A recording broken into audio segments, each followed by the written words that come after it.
Hai mai visto un film che parla di criptovalute senza parlare davvero di criptovalute? Oggi ti porto dentro Cryptoman, l'esordio di Harry Yoon, un film che parte da una truffa finanziaria ma finisce per diventare qualcosa di molto più disturbante, un racconto feroce su identità, vergogna sociale e sull'ossessione di dover essere a qualunque costo all'altezza delle aspettative. Seguiamo la parabola di Do-yeon, interpretato da Song Jae-rim, un ragazzo cresciuto in un quartiere popolare che impara prestissimo una lezione pericolosa. In un mondo dove contano solo status, scuole frequentate e immagine pubblica, la verità è un ostacolo, e allora va riscritta, falsificata, cancellata. Quello che inizia come un'ambizione scolastica finisce in una delle più clamorose frodi legate alle criptovalute, ma il cuore del film non è la truffa, è il momento esatto in cui un essere umano decide che la propria vita reale non è abbastanza e ne costruisce una finta. Se ami film come The Social Network, qui troverai un parallelo potentissimo, ma ancora più cupo, più spietato, più desolante. In questa video recensione vedremo perché Cryptoman non è un thriller finanziario, ma un dramma umano che parla di noi, della società della performance e del rischio di perdersi completamente mentre si cerca di diventare qualcun altro. Prima di iniziare, lascia un like al video, iscriviti al canale e attiva la campanellina per non perderti le prossime recensioni. E soprattutto resta fino alla fine del video, perché l'ultima rivelazione su questo film cambia completamente il modo in cui guardiamo l'ultima inquadratura.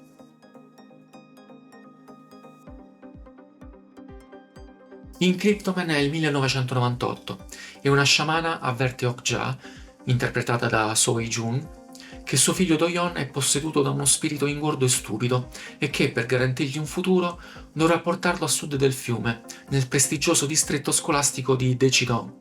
Spinta da questa profezia, Okja, che è un'infermiera, trasferisce fittiziamente la residenza del figlio, falsificando i documenti per inserirlo in un quartiere con le scuole migliori. Anni dopo, nel 2009, Do-yeon, interpretato da Song Jae-rim, frequenta il liceo e si prepara agli esami con un unico obiettivo: entrare in un'università prestigiosa. Vive però in un quartiere popolare e rode d'invidia per Sang-soo, interpretato da Song Seong-boon, un compagno di classe agiato che gira in Mercedes e riceve aiuti statali grazie a una disabilità. Quando Do-yeon perde il posto all'Università di Berkeley a favore di Sang-soo e proprio perché quest'ultimo è disabile, lo affronta infuriato. Essere disabile non ti rende speciale, perché uno ricco come te riceve aiuti dallo Stato? Sang-soo, con fare inquietante, si alza dalla carrozzina e gli risponde: devo essere all'altezza delle aspettative. Do-yeon comincia così a intuire le falle di un sistema che premia chi lo sa manipolare. Riuscito a entrare all'università, facoltà di Business and Management, Do-yeon incontra Kang Ji-woo, interpretato da Han Woo-yeon. Lo incontra a un colloquio per un club che aiuta gli studenti a diventare CEO. Ji-woo è un abile programmatore, entrato grazie al supporto statale per chi proviene da zone rurali. Tra i due nasce un'intesa. Do-yeon è carismatico e ambizioso, Ji-woo è la mente tecnica. Do-yeon lo mette però subito in disparte, convinto che Ji-woo non sia all'altezza delle sue aspettative. Quando Ji-woo scopre per caso che la madre di Do-yeon è un'infermiera e non un chirurgo plastico come l'amico ha sempre raccontato per nascondere le sue umili origini, e che l'ha persino scambiata per la governante, si rende conto della rete di bugie in cui l'amico vive. Inoltre, Okja scopre che il figlio ha strappato tutte le foto con lei. Nel 2012 il governo stanzia 1,4 miliardi di dollari per il supporto all'imprenditoria giovanile. Do-yeon e Ji-woo aiutano Kyung-jin, una studente senior, interpretata da Cha Jung-won, a truccare i conti della sua startup per nascondere un viaggio di piacere in Francia e farlo passare per una conferenza di lavoro. Capiscono così la facilità con cui si possono manipolare i fondi pubblici e iniziano a fare lo stesso. Ripuliscono scontrini, gonfiano giustificativi e incassano finanziamenti per startup destinate a fallire. Nonostante i fallimenti, la loro strategia attira l'attenzione di Kevin Kim, interpretato da Min Sung-woo, CEO della piattaforma blockchain BitHouse. Kevin investe su di loro perché, pur essendo giovani, sanno come muoversi nel sistema. Insegna a Do-yeon la sua filosofia: per quelli che sono ossessionati dal fare soldi, basta dargli l'illusione che li stiamo facendo guadagnare noi per loro. I soldi iniziano a moltiplicarsi da soli, come una fotocopiatrice. Nasce così Mommy Coin, una criptovaluta che in breve tempo raggiunge una capitalizzazione di 5 milioni di dollari, diventando la quinta più grande al mondo.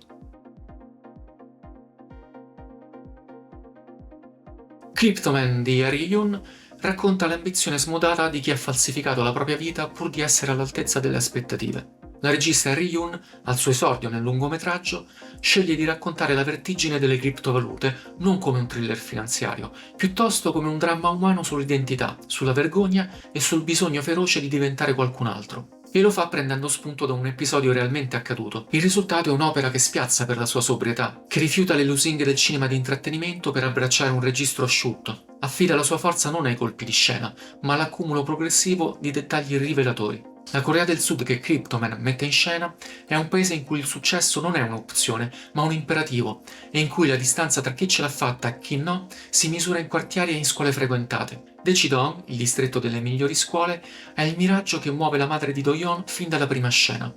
Una sciamana infatti le dice che il figlio è posseduto da uno spirito ingordo e stupido, e che l'unico modo per salvarlo è portarlo lì. È una scena che contiene già tutto il film, anche se lo spettatore non può saperlo ancora. Do-yeon rincorrerà quella salvezza che la madre voleva garantirgli, ma essendo ingordo e stupido come il padre, finirà con l'ottenere l'esatto contrario. Ciò che la regista Yoon mette al centro in Cryptoman non è la truffa in sé, ma il momento in cui il protagonista decide che la realtà non è all'altezza delle aspettative e che quindi va falsificata. Questo momento nel film ha un luogo preciso, l'aula del liceo in cui Do-yeon affronta Sang-soo, il compagno di classe ricco e disabile che gli ha soffiato immeritatamente il posto a Berkeley. Do-yeon è furioso, si sente derubato di un futuro che gli spettava di diritto e accusa Sang-soo di essere un privilegiato che ruba aiuti statali. Poi Sang-soo si alza dalla carrozzina, rivela che la sua disabilità è finta e dice la frase che diventerà il mantra di Do-yeon per il resto della sua vita. Devo essere all'altezza delle aspettative. Non c'è vergogna nella voce di Sang-soo, non c'è senso di colpa, c'è la lucida consapevolezza che il mondo funziona così. Le aspettative vanno soddisfatte a qualsiasi costo. La verità è un optional che ci si può permettere solo quando non interferisce con la scalata sociale. Do-yeon non reagisce con sdegno morale, non denuncia Sang-soo, non si straccia le vesti, sta zitto, incassa, impara. Ha appena capito che la sua rabbia non serve a nulla, l'invidia è un sentimento da perdenti, l'unica cosa che conta davvero è diventare abbastanza bravo da poter falsificare anche lui la propria vita senza essere scoperto. È il momento in cui il personaggio varca la soglia. Da qui in poi la parabola di Do-yeon è un esercizio di coerenza maniacale. Si iscrive alla facoltà di Business and Management, entra in un club per aspiranti CEO, mente sulla professione della madre dicendo che è un chirurgo plastico invece che un'infermiera e comincia a costruire la sua immagine pubblica con la stessa cura con cui un architetto costruisce un edificio sapendo che le fondamenta sono marce. È un tratto che lo accomuna a molti personaggi del cinema sull'ambizione, ma che Yoon declina in modo originale. Do-yeon non è un genio, è brillante, ma non ha l'intuizione rivoluzionaria che cambia le regole del gioco. È un giovane che ha capito che il carisma è una merce che si può acquistare con abbastanza menzogne. Il suo idolo è Steve Jobs, di cui ha un poster appeso alla parete della sua stanza fin dai tempi del liceo. Ma non lo Steve Jobs che rivoluzionava il mondo con il suo genio intuitivo, piuttosto quello che si affidava tecnicamente a Steve Wozniak. Lo Steve Jobs delle presentazioni sul palco, che indossava dolce vita neri e sapeva incantare il pubblico con il marketing. Quello che sembrava poter vendere qualsiasi cosa semplicemente raccontandola nel modo giusto. E Do-yeon ha interiorizzato talmente lo Stay Hungry, Stay Foolish da materializzarlo nella sua visione di Sang-soo.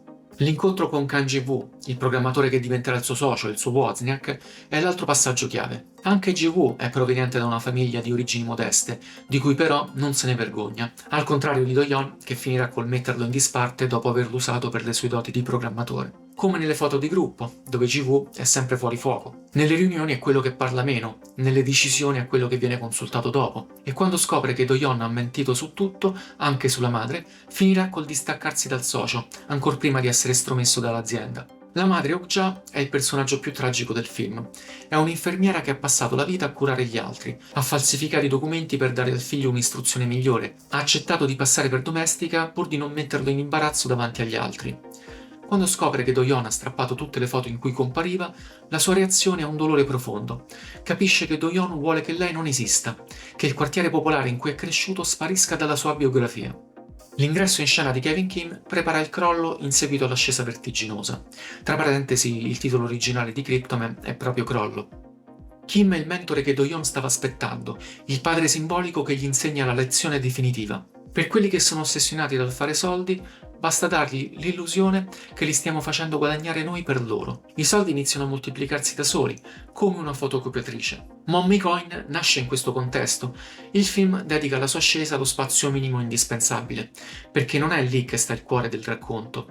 Yoon è più interessato a mostrare cosa succede quando la moneta comincia a vacillare, quando la SEC avvia le indagini. Do-yeon sa che sta mentendo, sa che la moneta non ha alcun valore reale, sa che i fondi di riserva non esistono, ma non può fermarsi, perché fermarsi significherebbe ammettere che tutto quello che ha costruito è falso. Ammetterlo significherebbe guardare in faccia la verità che ha passato la vita a fuggire. Ovvero che lui non è il CEO visionario che ha raccontato di essere, ma è piuttosto il figlio di un'infermiera di cui si vergogna, il ragazzo del quartiere popolare che voleva studiare a Daejeon, il giovane che ha vinto i concorsi per start-up perché aveva capito come truccare le carte. Il confronto finale tra Do-yeon e Kevin Kim è il momento in cui tutte le tensioni accumulate esplodono. Kim vuole staccare la spina, Do-yeon no.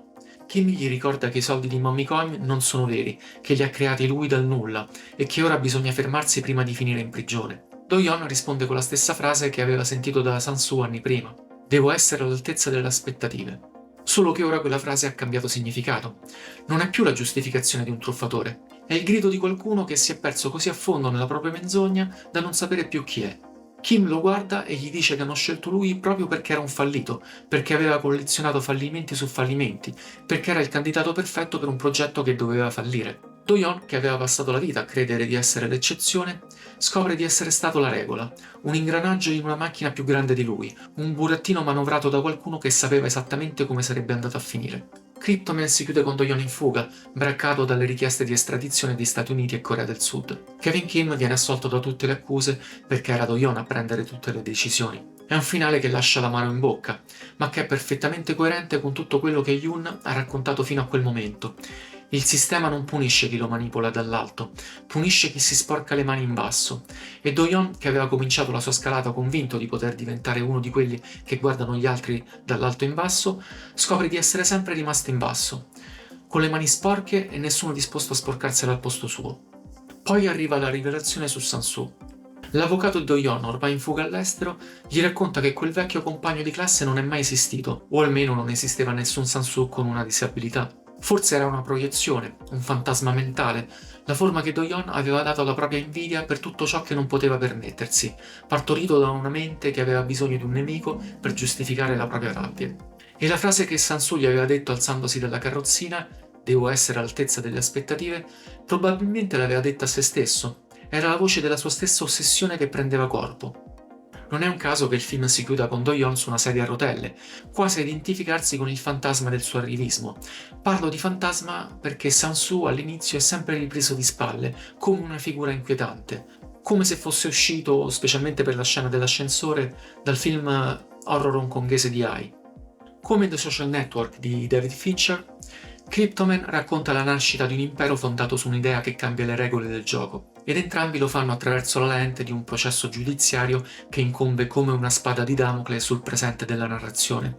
In entrambi i casi il protagonista è un giovane outsider che trasforma un'intuizione in una piattaforma capace di attrarre milioni di utenti e miliardi di dollari, e che finisce per scontrarsi con le persone che lo hanno accompagnato nella scalata.